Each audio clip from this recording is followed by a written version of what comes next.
I am the goat. I am the goat. Lynn Stallworth screamed that statement in joy over and over again after his fallen foe left the game server. The GOAT is greatest of all time, and this bold assertion was not coming from the victor's hubris or an overblown ego. How this gamer just crushed his faceless opponent to advance in the Madden 18 tournament, it was not off from the truth. One more online victory tomorrow and the self-proclaimed GOAT would be in the Final Four. Making the Final Four meant a trip to the Super Bowl. He would be able to take his father to the last game until September. The father and son could only dream of going to the big game, for it was the most expensive ticket in the country. With 4 kids, the Stallworths could not be frivolous with money. Spending over $1,000 for each ticket just to see a battle of the pigskin could never be justified.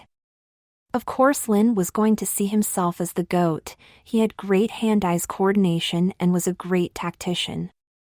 The avid gamer got enjoyment from winning, so he made sure he was adept at playing all the different styles of offensive.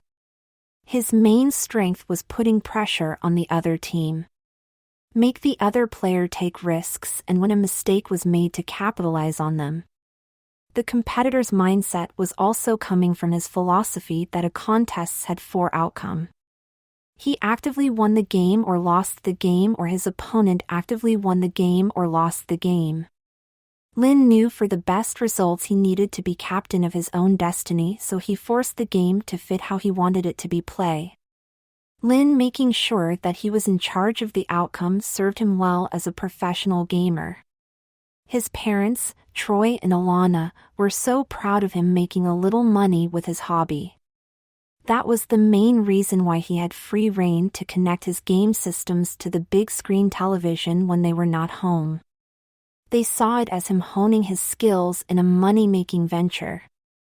His sister, Kaya, did not see that way. She saw it as them playing favorites. To Kaya, her brother was a suck-up. He never got in trouble, did more around the house than asked without requesting a higher allowance, and never questioned their parents. Kaya was in her rebellious stage, staying out past curfew just by a little bit, needed to be begged to her share around the house, and demanded her allowance went up if she had to do more, and always questioned her parents about their rules. Plus, she was now not showing love and respect for her sibling. Alana and Troy knew it was a stage of growing up, but wanted her not to be as immersed in it as she was. It was fine that she did not want to hang out with her brothers and sister, but she still needed to treat them like family. When they are at home in the same room, the eldest could talk with her brothers and sisters. Yes, stay out a little late once in a while, but not every Friday and Saturday night.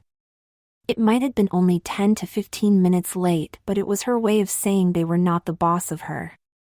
They understood that if she did more, then she should get more of an allowance. To a child, an allowance is a paycheck for what they did, but she had no right to get mad when they quit just giving her extra when she needed it. It was for how she did not ask for more but demanded it. Even with Kay becoming a bigger than normal pain in the neck of a teenager, she was the oldest at 14 years old. That made her the de facto babysitter for her 3 younger siblings when they were out. Today, their parents having some time together in the guise of Christmas shopping, and her other 2 siblings, John and Lindsay, being at their grandparents'. Kay felt she should be able to have the family room to herself and her boyfriend, Rick Shell. It would not hurt her brother, he could take his gaming console back up to his room. The girl who wanted everyone to get what she thought they wanted was not allowed to have Rick over with no adult supervision, but not in her bedroom. They were missing out on some well-needed make-out time. Her being able to kiss her man was more important than some stupid game. Plus, even if their hormones were not raging, Rick did not like being in the same room as Lynn. The 18-year-old hated that he would lose to a 13-year-old in any video game they played. In Rick's eyes, that pre-adolescence twerp, who just entered teenagerhood a couple of months ago, beating him was an affront to him. It was against the natural order of things. Rick felt if he could not beat Lynn at a game, how could his girlfriend, that twerp's sister, still want to be with him? Rick had nothing personal against Lynn, he hated how he felt inadequate just by losing video games to him. Hey Lynn, you been on that game long enough. You quit playing it for I want to watch some television with Rick. Rick, wanting to insert his dominance over the little kid, said, "Yeah, twerp, you need to leave now." Kay laughed with Rick put down her brother. It was what her boyfriend wanted her to do. To her, having him was more important than looking out for the feeling of her brother. She felt that she would always have her brother's love while she had to make sure she kept Rick's. Plus her brother would get over any hurt feeling which came from that teasing. What Rick did was exclusive towards Lynn, so Kay's laughter would have a long-lasting effect on her relationship with her brother if she did not change her ways. Jokes and laughter, even in good nature, which come from someone being put down, would make a division between the people involved. Also, even with it being a joke, calling or hearing someone a demeaning name often enough, it was human nature to start to see that person in that way. It's the same concept of telling the same lie enough people would start to believe it. Kay, you know I am allowed to play on the big screen when M and D are not home. Rick, don't tell me what to do, you have no say. Kay did not care what the rules her parents made, she wanted the family room to use, so she was kicking her brother out. Yeah, they said that, but they also said I am in charge, so I am changing the rules. You need to quit playing the game right now. Also, new rule, you have to listen to my Rick when mom and dad are not home. Rick liked that his girlfriend said that, and to show Lynn, who was in charge, ordered the twerp to go get him a drink. Rick liked that, for he was not even thirsty and would not drink it. The command was about to show who was better, who had to wait on who. Kay, you can't change the rules M and D made. You know that. Also, punk, you want a drink, you go get it. Yourself. Kay was frustrated that her little brother was talking back to her. He listened to their parents, so he should listen to her. It got under her skin that he pointed out what she wanted to do was beyond her, and she knew it. Lastly, her little twerp of a brother had no right to talk to Rick, his elder, how he did. She ill-mannered sister said, "Now apologize to my Rick now." Rick had to chirp in to build up his ego. "Yeah, say you're sorry, and if you ever play me in Madden again, I will let you win. Like I always do." Lynn took pride in being good at Madden. It was how the boy was going to take his dad to the Super Bowl. Having that chance to do so made him feel important, and if Lynn won, he would have earned the nickname his dad gave him, the big guy. The aspiring big guy knew going to the Final Four would be something he could do for his dad, the man who has done so much for him. It would also help them bond. Even with his love of football, Lynn did not play. He was small for his age and broke his collarbone bad last year. He knew how much his dad loved the game. Troy had big dreams of playing in the NFL. Even with him being the #1 offensive line recruit coming out of high school, he knew it was a dream when he went to Penn State. He also knew the dream was over when at practice he heard his knee pop and he went down like a lead-filled sack, screaming in pain. The man who saw his future fade away blew his ACL and PCL. He could rehab back from if that was the only issue his right knee had. It was also missing 80% of the cartilage. The doctors in good faith could not clear him to play after rehab. At first Troy was depressed, for his dream was over, but one of the physical therapist interns helped him realize that his life was not over. She took interest in him as a person. This was the first friend he made in years which did not care about him being a football player. She taught him an important lesson in life: to dream a new dream when a dream is over. He got a new dream, to spend the rest of his life and raise a family with that wonderful woman, Alana, and he did. Lynn knew his dad's story, but did not understand he was happier with this dream being fulfilled than if he got to play professional football in the Shield. His skill in Madden was going to at least let his dad go to the Super Bowl. "Punk, you do not let me win, for I am the GOAT." Rick was not going to take any lip from his girlfriend's younger brother. So he went with the misogynistic put down, "Yeah, you are the girliest of the time. You cannot get the best of me, twerp, so just quit while you are ahead, apologize, and quit calling me punk." Lynn was not going to back down. Dad taught him to stand up for himself. With an devil-may-care grin, Lynn said, "Okay, sorry, I will not call you punk if I am the girliest of all time. Then what does that say about your manhood if I beat you at all the video games, dick?" "Don't call my Rick a dick, twerp." "Kaya, I'm just using a nickname for him. I think Dick fits him better than Rick." Rick did not like being bested by that twerp in a battle of wits. Lynn had no reason to impress Kaya. They were brother and sister. That kid should just let him win. "It is fine, Kaya. Twerp is just upset that he was so girly when he was born that he was given a girl's name." Just like every other one of Rick's attempt to belittle her brother, Kaya laughed again. This time the wiser stalwart in the room shaked his head at her. Lynn's namesake was Pappy Green, their maternal grandfather, and her laughing at her brother's name was also laughing at their Pappy's name. "Kaya, you shouldn't be laughing, you know who I was named after, so you think Pappy is girly also. You need to start showing respect to your family." Kaya was getting more irritated with her brother. He was giving her and her boyfriend so much lip, yet he was saying she was the one not showing her esteem to people. "No, Lynn, I think only you are girly. In fact, with me in charge, I think I should show you how to do your makeup, you girly boy." Rick was so happy that his sweetie was helping him pile on that twerp. To add to the joke, he went over to Lynn and put his hands on his shoulders to hold him down. "I have him held down, go get your make, dear, dear." Kaya played along and started to leave the room. She thought that maybe her brother would leave after she told Rick to let him go. The last thing a 13-year-old boy wanted was to have his sister make him pretty. Kaya then started to see the flaw in her logic. Lynn was taught by their dad to not let anyone put a hand on him. So Lynn, defending him, swung his arm off to get Dick off of him. He then got off the couch and told Rich in no uncertain terms to leave his house right now. Kaya quickly started to try to do damage control while still trying to stay on Rich's side. She was trying to walk the delicate line of not telling her boyfriend he was wrong yet making sure her brother did not tell their parents what happened.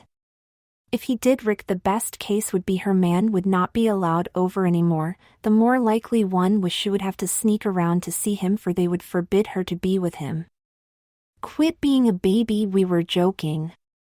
If you only would do what I said while I am in charge, we would had to do so.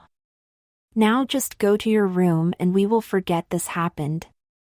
I will not tell Mom and Dad, you would not listen to me."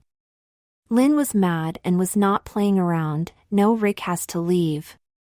He put his hands on me and Mom and Dad will hear all about this." "You are wrong. I have an important game tomorrow. I need to win it." Rick knew he would be in trouble if his parents heard what Lynn would say. They would not hear him out about the truth, that he was not serious about holding down the twerp.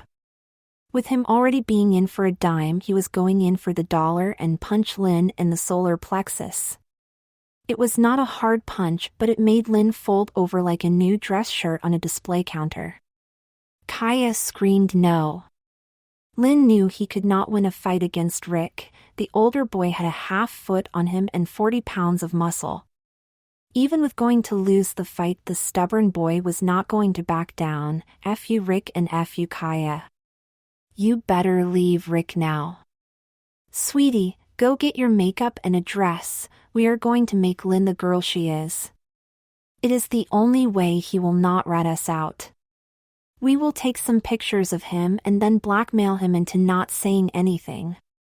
Plus he will listen to you from now on when you are in charge." Kaya wanted to get her brother's silence but did not like her boyfriend's plan. It was mean. Her brother was being a pain, but she knew he was right. It might not be fair that he was treated better than her, but she was not going to do this to him. No, stud, drag him upstairs to my room. I will do it there. Rick was more than happy to comply to his sweetest change in plans.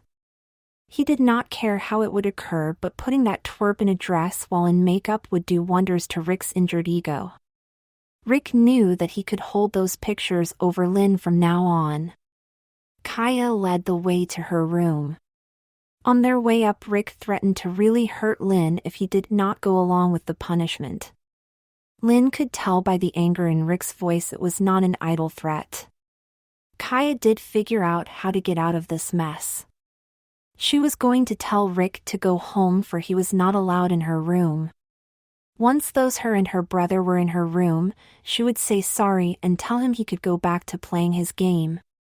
It was a foolproof plan in her eyes. Too bad she was acting stupider than a fool.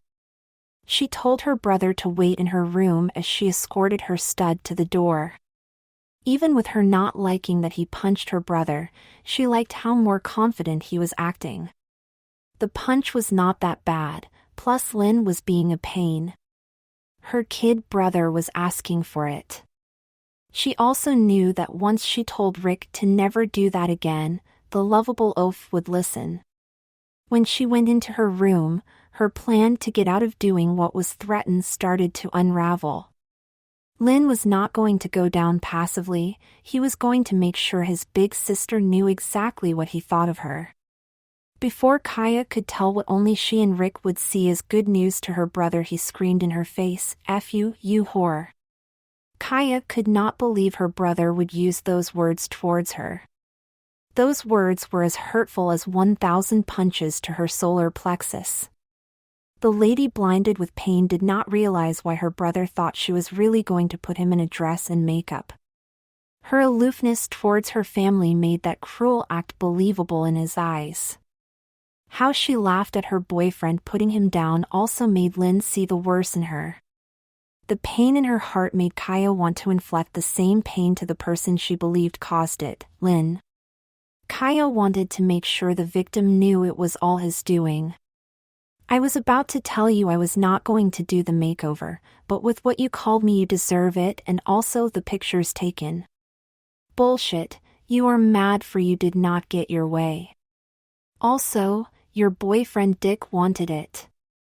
You so crave his approval and you will do anything for him. Now just get it over with. I said what I wanted to say and made sure you know you are nothing but a bitch. After that outburst, Lynn sat there quietly as his sister threw him a pair of her plain white cotton bra and panties and a pink jersey dress. She chooses the undergarment and dress, for they were the least feminine choice she had. The dress in her eyes was more like just an oversized shirt, and the panties were just very tight tidy widdies. What she was doing was not that bad. Lynn got his calmness back after the second outburst. He was used to having to hold in his emotions while playing against snurts and trolls. The semi-professional gamer had to always stay calm to play his best against them. If he was not so hurt from how his sister had been treating him and upset that he lost out on valuable practice time to win his dad a trip to the Super Bowl, there would not have been two, let alone one outburst. Lynn knew how to stay in control. The irate sister instructed the perceived cause of her anger to put it on, and she turned her back. Before she turned back around, Kaya had a change of heart. She loved her brother and wanted to let him get out of this. He was mad about the roughhousing Rick did, and she said, "Lynn, just say you're sorry. You can change back to your clothes and go down and play your precious video game. I would not see you in a dress, and it would never be spoken of." The stubborn boy was not going to back down.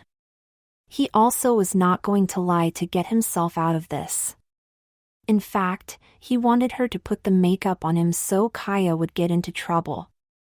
Right now she might not know it, but she was abusing her younger brother, and their parents needed to know. No, thank you. Now you can just keep your word and do what doll me up. Remember, you are in charge now. That ungrateful twerp egged her on.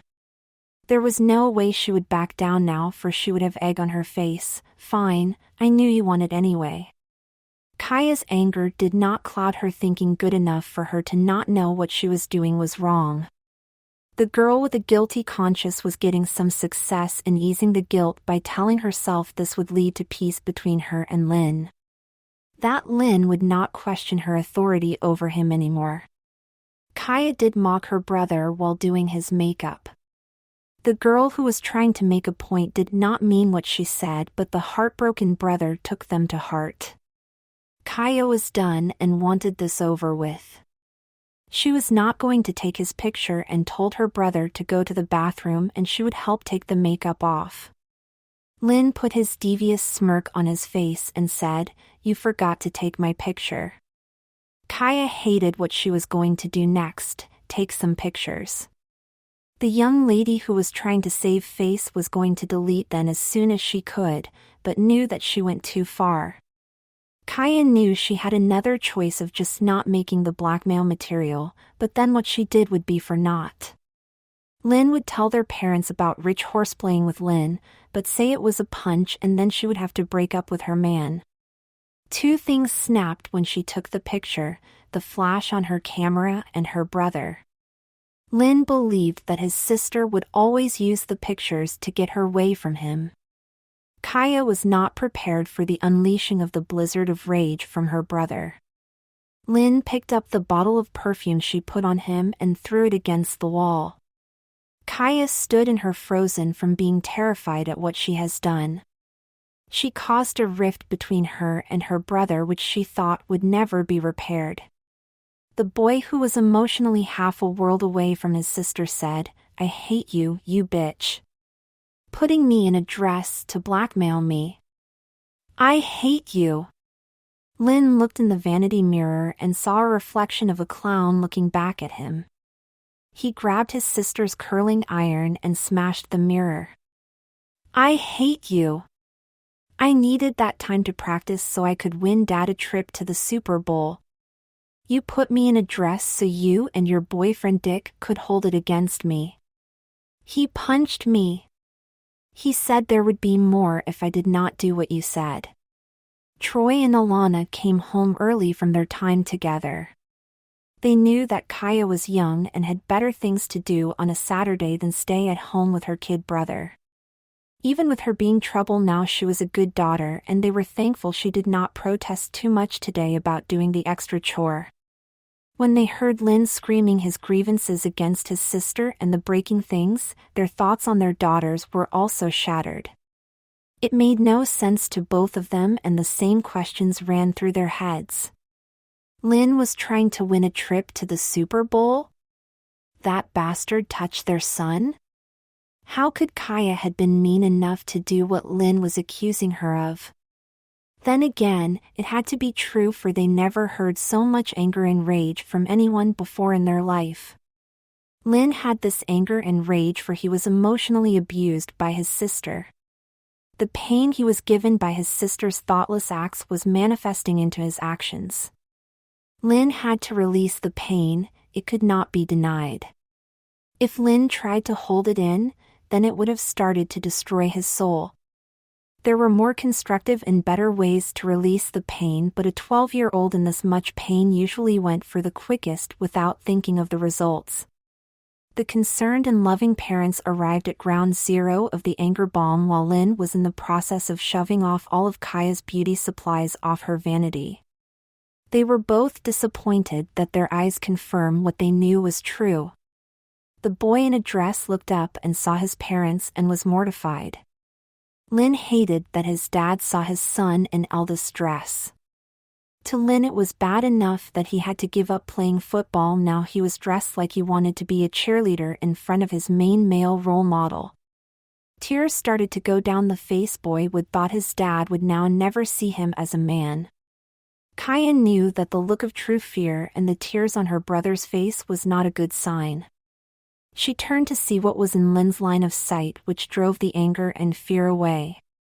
Her heart dropped to the ground when the girl who was going to be grounded for life saw her parents, and she nervously said, "Mom and Dad, I can explain." It all got out of hand, and if Lynn just listened to me, this would not have happened, Troy coldly said. "Kaya, no need to explain, we heard everything which your brother said." Alana went and hugged her son and whispered in his ear everything was going to be fine, and she wiped the ears off of face. Then Moma Stallworth gave her eldest daughter a look of disillusionment as she grabbed her son's clothes and gently requested her son follow her. As Lynn walked out of the room, Kaya mumbled sorry. The sadness in Lynn's face reverted back to wrath, and his voice sounded like the low-pitched growl of a demonic dog as he said, "I hate you." The intensity of those 3 words made the pain of Lynn saying them earlier feel like a paper cut.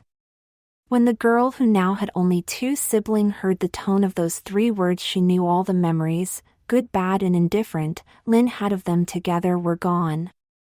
In their place was the events of today. The only thought which would be in her brother's mind seeing Kaya was her putting him in a dress. Kaya's pain made her think of only herself. "Aren't you going to make him take back those words, Dad?" "No, I do not blame him for feeling that way. Dad, I am sorry. I messed up. Don't worry, I know I have to break up with my Rich." "Kaya, stop. Like I said, you do not have to explain. If it is up to me, you do not have to break up with that boy. He is not welcome in this house ever again. You can do what you want, you show you have only disregard for your family with what you did today. This is only me speaking. Until I see differently from you, I am done trying to raise you. I will do the bare minimum as a parent. I am hurt, not by your actions but by the fact I did not do a better job at showing you right and wrong. I am hurt that I let you down. Now give me your phone so I can take those pictures off of it." Kaya's dad's response was the worst than any punishment he could have given her. It was for Kaya knew what he said hurt him more than it did her. She hated that she caused her father to lose his faith in her. Her dad did all he could for her, and she could not believe that was how she repaid him. As she handed her dad the phone, she said, "I was not even going to take the pictures, but Lynn reminded me I said I would. It was going to get deleted as soon as he could not see me doing it.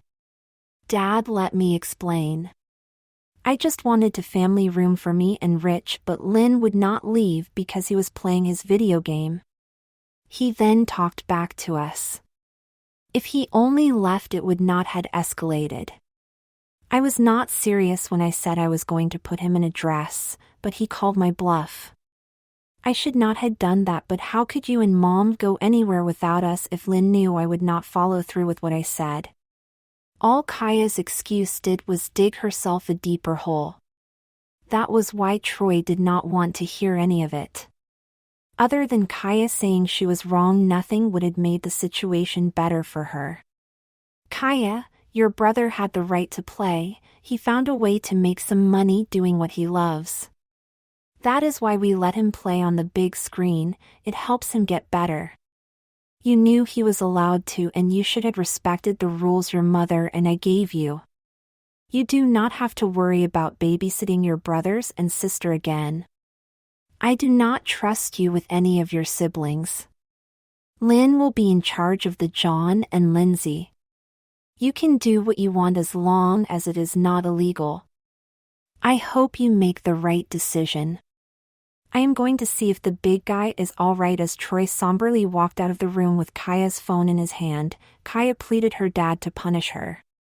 Those words fell on deaf ears.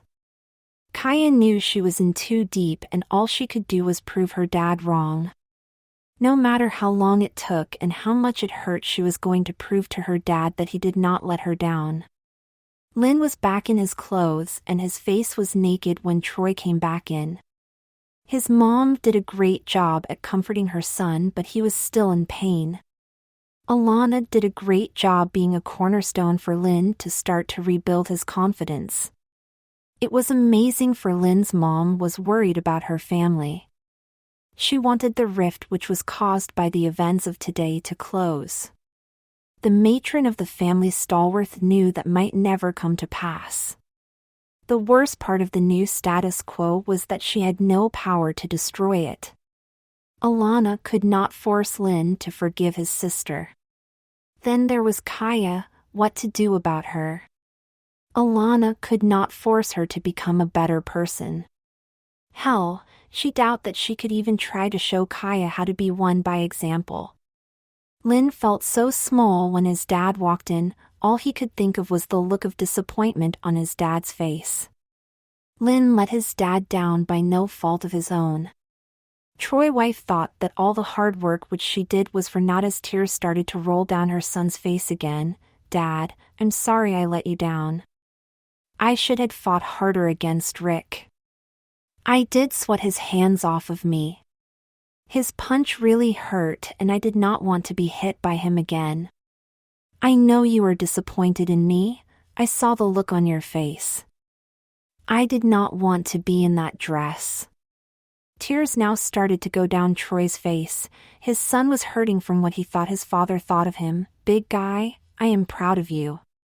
You stood up for yourself to him and knew when to quit. I also know you were going to stand up again by making sure we knew what happened. Plus you are trying to win a trip to the big game for me. I know you think that I am not living my dream life, but I am. Blowing out my knee was the best thing which ever happened to me. If I did not, I would have never met your mom. I would not have my family. I know we are not perfect and have a huge issue now, but I believe that we can work through it. My son is becoming a man and I cannot be more proud of you.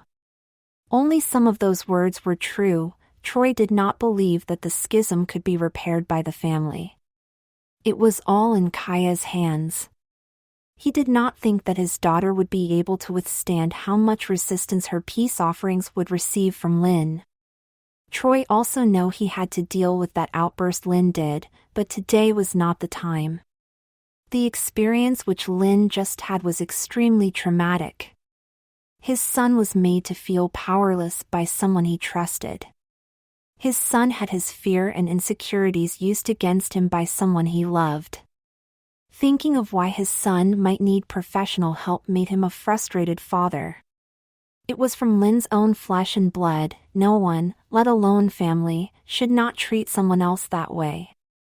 Troy felt so powerless for he could not do anything to help resolve the situation, for he not know if his daughter was just not thinking about her actions or worse she was that callous towards others when trying to get what she wanted. One cannot set things right if they do not know what they were trying to fix. As Troy was getting lost his mind's the maze of concerns, he heard a noise which took him to a big clearing. His son had refound his confidence. That refound confidence made the dad believe that his son would be able to one day forgive his sister. Troy also knew that even with his son's confidence coming back, there is still a lot of damage to undo for Lynn. The loving father was relieved his daughter just messed up big time and believed she would take responsibility and clean up the mess she made. Lynn strongly said, "Dad, it is not that I am trying to win a spot in the Final Four, it is I am going to. This is for your big guy is the GOAT."